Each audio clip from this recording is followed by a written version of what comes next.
Good afternoon. Welcome back for our next session. We now have we actually have first, we have an announcement from Antwalk.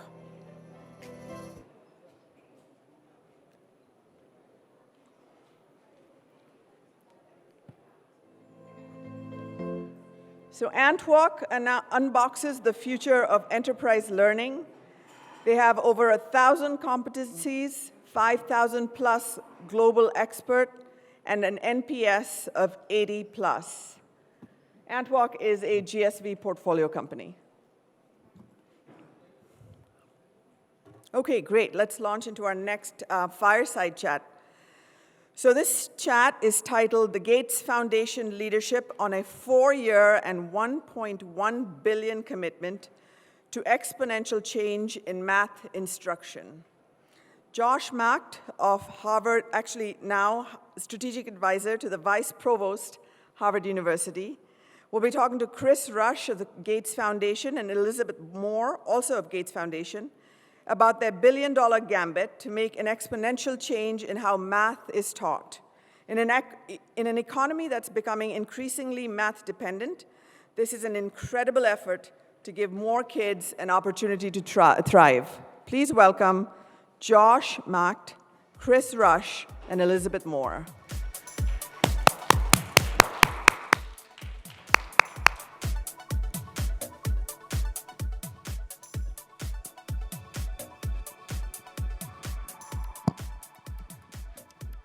Hello.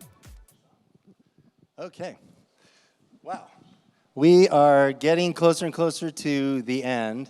You guys are making it. And your big reward for getting this far into the program is a session about math. Yay! All right, you can now check to see if you're in the right room, if anybody... give it up for math! Give it up for math! It's the punchy part of the program. Yeah, this was unexpected, as was the doubling of the size of the room.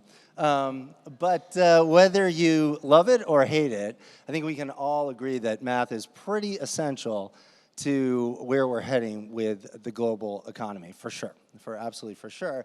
And I think the Gates Foundation gets this in a big way when they've committed over $1 billion over the next 4 years to really helping to improve teaching of math. And we're incredibly lucky here today to have the dynamic duo that is leading that investment charge with Chris Rush and Elizabeth Moore. Elizabeth, who's come, and they're both really new. They're both really fresh to the Gates Foundation, which is great because they bring new perspectives, new ideas, new blood into an exciting program. Elizabeth's just coming from Pearson, where she was leading school assessment and school improvement, along with really trying to understand scaling in a fast-changing textbook market, which is really a whole other session, probably.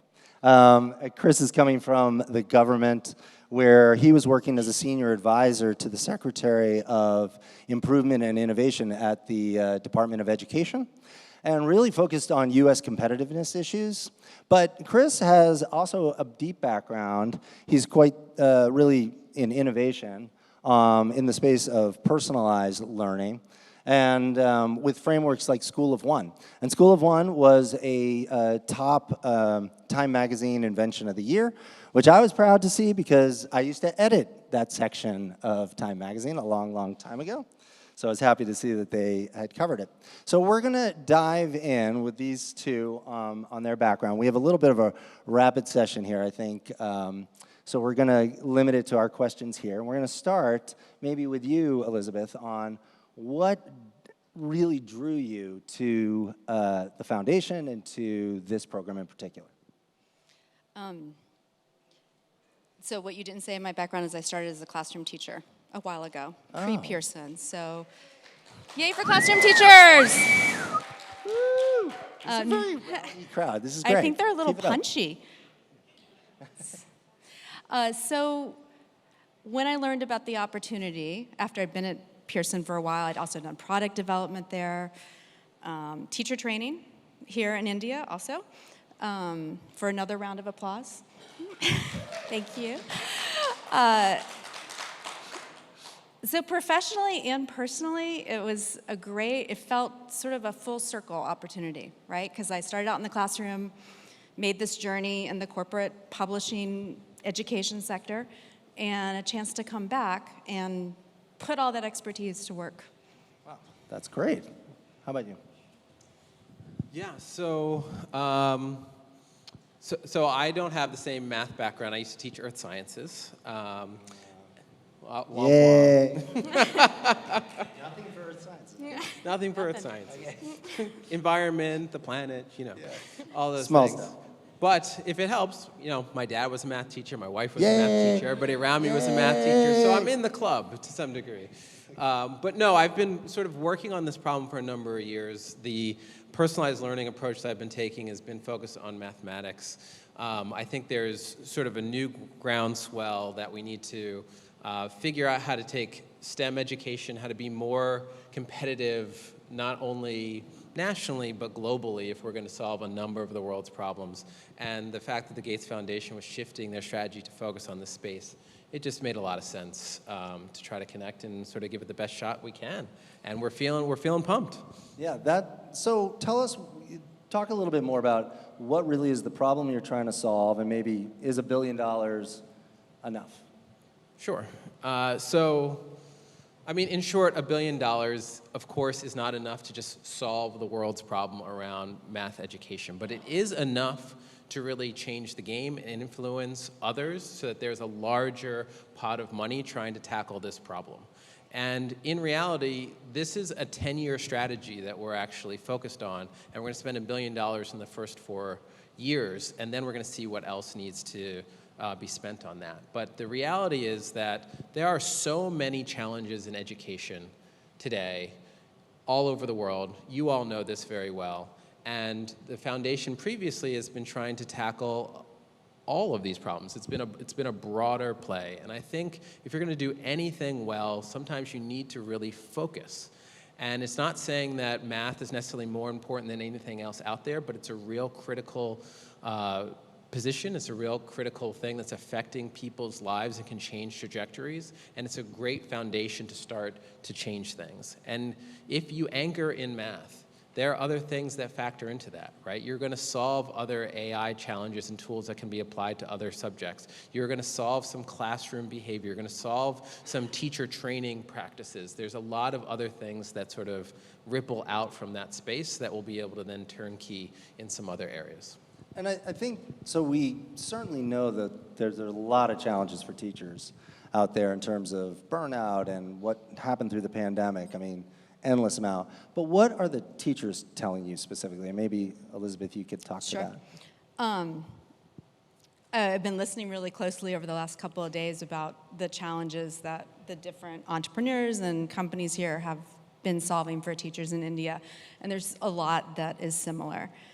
There's probably some that are specific to U.S. context also. And I would say one thing we hear from teachers all the time, and we know this from being teachers, is there's a bit of a whiplash you can experience in a school that's adopted yet another new program, in this case, another math program. And you have a new teacher guide, and you have new materials for your students, and maybe a new underlying pedagogy that you're expected to shift all your practice around. And then you layer on a supplemental thing you're also supposed to use at the district, and then a separate assessment tool that you're supposed to use, and then something that you personally want to do to make, because you think it's going to make your lesson more engaging or activities more engaging. So the challenges for the teachers, they're expected to both fluidly, teach with these new products, new programs, and stitch it all together into something meaningful. And that's what we hear most, right? In addition to everything else. And then that leads to other challenges, which often teachers in the US, and I don't think this is true as much in India, don't really always teach the program that's been adopted by the school or by the school district, right? There's a lot of adapting, there's a lot of personalization because you don't think it's right for your students, you know your students better, you don't think it's engaging, you don't think it's as fun. So then you end up with a lack of alignment between maybe this core curriculum, the supplements, the stuff the teachers are bringing into the classroom. So those are challenges. Those are challenges we know that are out there. So a lot of our theory of change is around helping solve some of those. And did you want to add to that? Sure. Go, I think Chris. the other thing that that we hear a lot as new solutions come out, and a lot of them say, we'll be able to pinpoint where your kids are, and we'll give you more data about it. I think one of the things we hear also is that teachers are swimming in data. And to be honest, they know that some kids are further behind and some kids are further ahead, but they're looking for solutions that let them do something about it. And yes, we can get better and better about pinpointing that data, but resoundingly, no matter where we sort of are in the world, we're hearing this like, what can I do about it? Because I am one teacher in front of, depending where you are, 15 kids, and other places in front of 60 kids. And I can only teach one thing at a time, or I can put all my kids sort of in front of a screen. Is there some way to do something different, to do something in between that can actually get there, that can motivate students, that can give them confidence in what's happening, that can interest them and drive them to success? So I think we can move in from there to kind of solutioning. But just to kind of continue on that for 1 second, I was thinking about like what are we getting wrong about how we teach math? Mm-hmm. But it seems like what you're saying is it's a lot of just not being able to really meet kids where they are, and too many kids being left behind. I mean that a lot of the data suggests that. There's certainly a lot of kids being left behind. Yeah, and look, math is a little different than some other subjects because math is cumulative, right? You actually have to know how to add or multiply before you're going to do anything in geometry, before you can do algebra. And in other subject areas, if there are things that students didn't pick up from other grade levels, there usually are many ways to compensate for that. But in mathematics, you can't as much, and therefore you have to figure out how to differentiate in those ways. So I think one of the things that we do globally that tends to be off in mathematics is the fact that we're trying to teach the same thing to kids in a classroom at the same time. Interesting. Did you want to add to that? I was going to say another thing we do is reteach the same thing to everyone also, when maybe not everything needs to be retaught. So you guys are relatively new, so Do we still have that glow about us? You still have the Yeah. glow, it's all, you're in that honeymoon. Fresh car smell. Fresh car smell, another way to put it. But are you starting to think through, okay, what the solutions can be? And you have a bag of, you've been, done some of this work. So point us in the direction of what solutions might look like. Well, when there was a lot of momentum and work done before we joined, so I don't want to take credit for that. Yeah. Building on it, though, I think we're joining at a great time because the strategy was approved, which gave us this giant amount of money. Yep.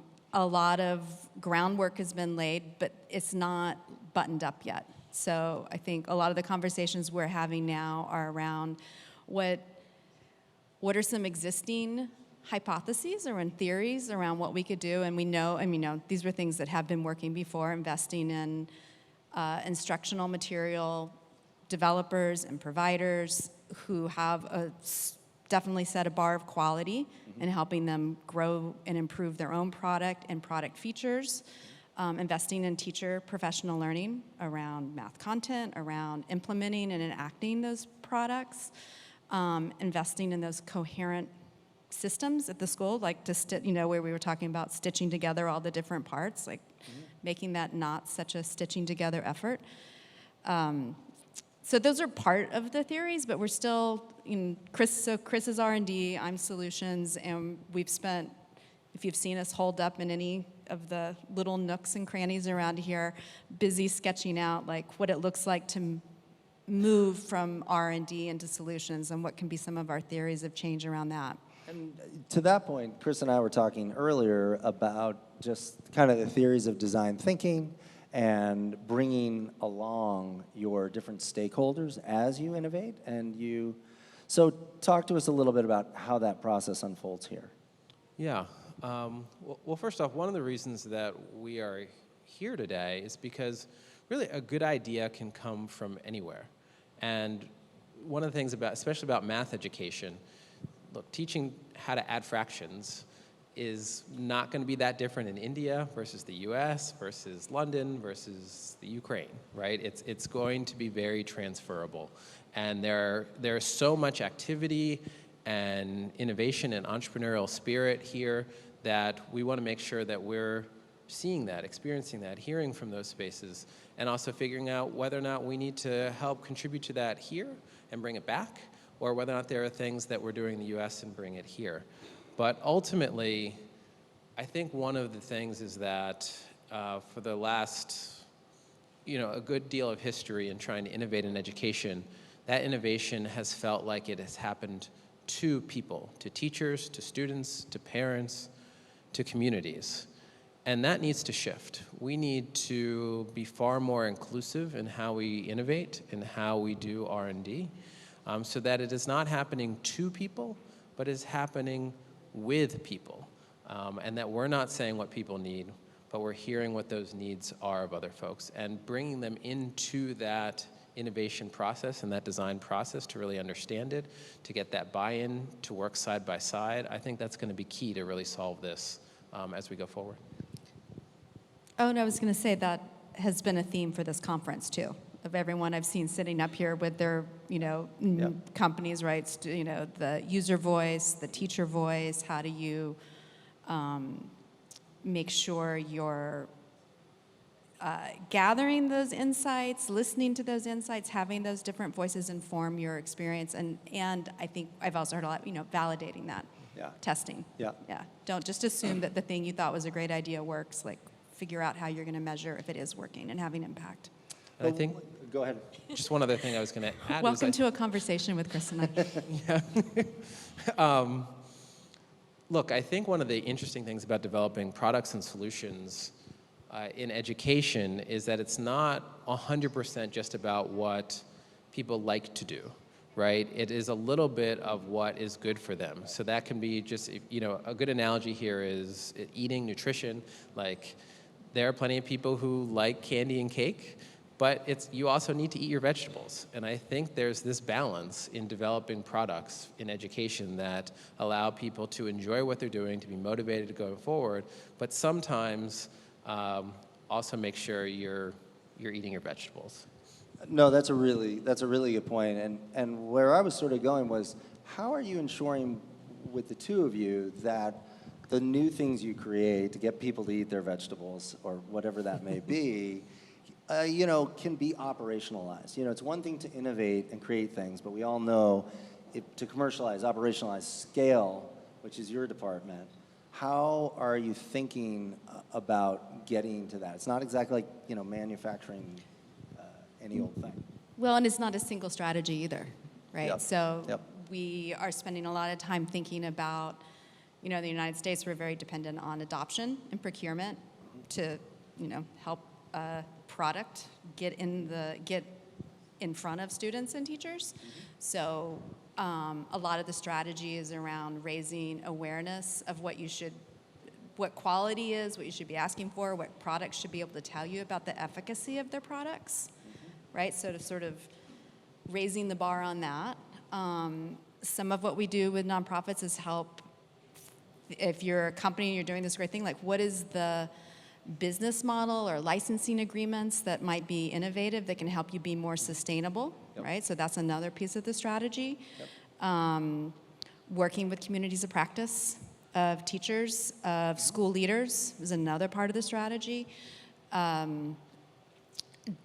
Just supporting the scaling of the research into A/B testing and products, like sort of the, as it moves through the pipeline, right, and it's looking promising, how can we start gathering more data and evidence that it seems to be working through A/B testing, and working with curriculum providers we are investing in as part of the funding is sort of this partnership of embedding different features that seem to be promising or improving your features, and then going on that sort of A/B testing journey to prove that, like, what can we get? As you do that, we're going to wind down to time here, so I want to make sure we get in a couple more quick questions here. A lot of these are technology solutions. There's already a digital divide issue around the world.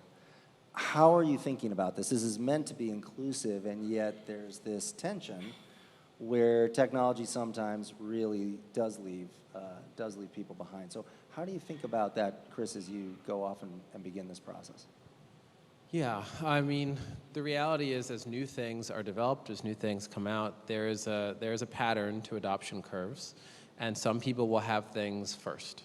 And I think as we move into this time of the emergence of AI, more meaningfully, this becomes really important, and this is a role that philanthropy and governments can play to make sure that there is subsidization so that there is access to it to a variety of different user groups so that there is equity. And as we gather training data and learning sets, we need to make sure that it is representative. And by subsidizing in those ways, we can really try and make sure that while there may be those who adopt it sooner and later, that there is still some diversity and equity in those who do adopt it early so that it develops well. Going to give you the last word on this, Elizabeth? Yeah, oh, you didn't have another one?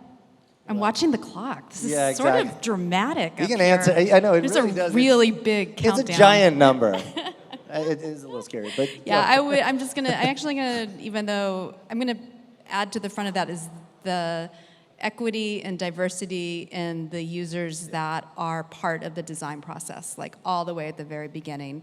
And I think that's also something that we are promoting and enabling and fostering in the products and the features that we're trying to sort of prove out. Yeah. Are they having an impact? Are they impactful for effective math learning?